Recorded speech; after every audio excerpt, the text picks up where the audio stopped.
we've had a question, and this might have been brought up because there was another article about this online just the other day, but fake natties, how to spot fake natties. What's our opinion on people competing in natural shows, supposedly using gear and everything? Now, I'm a promoter of the IMBA. Yeah. So, as a promoter, I assume everyone is natural because it's a natural show.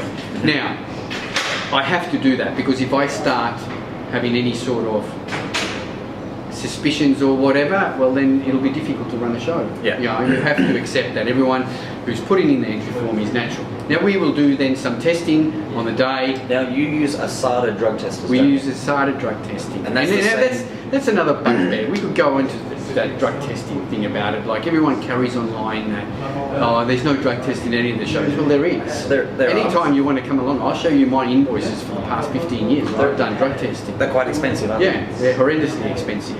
But we do drug testing. How much does it cost for one drug test? One drug test is about $900.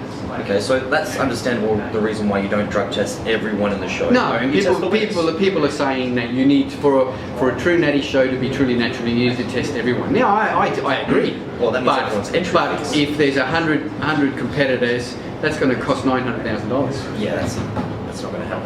Yeah. So yeah, if you want your entry fees, $90,000. Yeah, which is just totally out of the realm. So that's why you test pretty much the winners. Yeah, we will and we don't randomly test. No, we test winners. Yeah. So we will choose winners. The judging panel even will come up to me and say, "Well, test this person, or whatever." And I take turns in testing bikini competitors and figure bodybuilding competitors. So you won't know on the day until you see it. But we're sort of getting off track. Anyway, spotting fake natties. Fake natties. Now, look, I think, first of all, just because someone's bigger than you doesn't mean that they're on the gear. You know? And evolution of the sport in the last 10 years has just gone through the roof. There's so much better information. There's so much better information on training, on nutrition and everything, which means that the bodybuilders are better. You know, you take the winners from 10 years ago, and they most surely wouldn't even place in this year's show. Except for Joel and Chris Price. Yeah. You know, they are, the reason they are like that is because they are just genetic freaks, these guys, you know. So I think, you know, unless you can come up to me as a promoter and give me a name, and in 15 years nobody has done that. People come up to me all the time and say, I know this guy's on the gear and he's competing in the natty shows, and I'm there, what's his name? Oh, well, it's not up to me to say so. And I'm there, well, what are you even telling me for if you can't give me a name? Yeah. It doesn't mean anything, you know.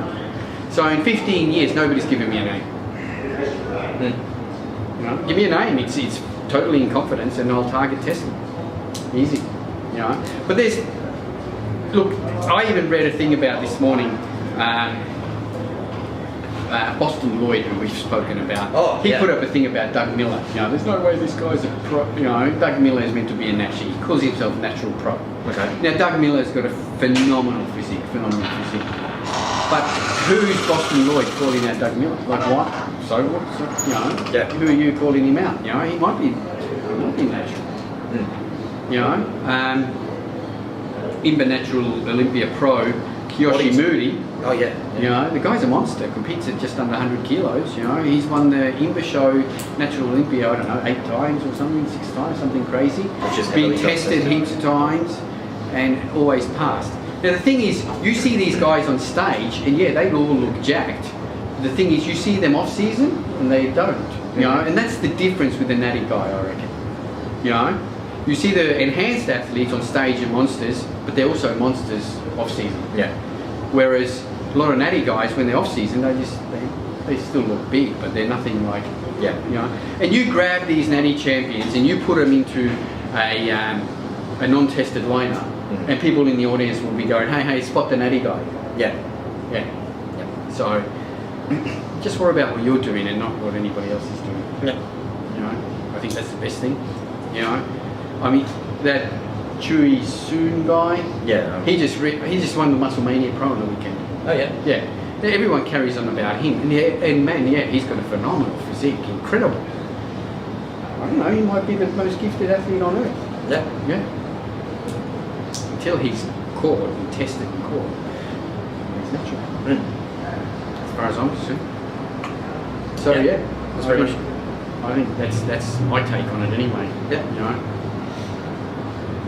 In the end, I don't care whether you use gear or not. Just don't compete in a natty show. Yeah. It's simple. Yeah. Yeah.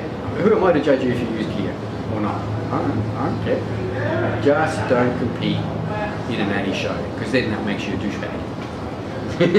Yeah. Pretty well. That's all we got. That's all we got.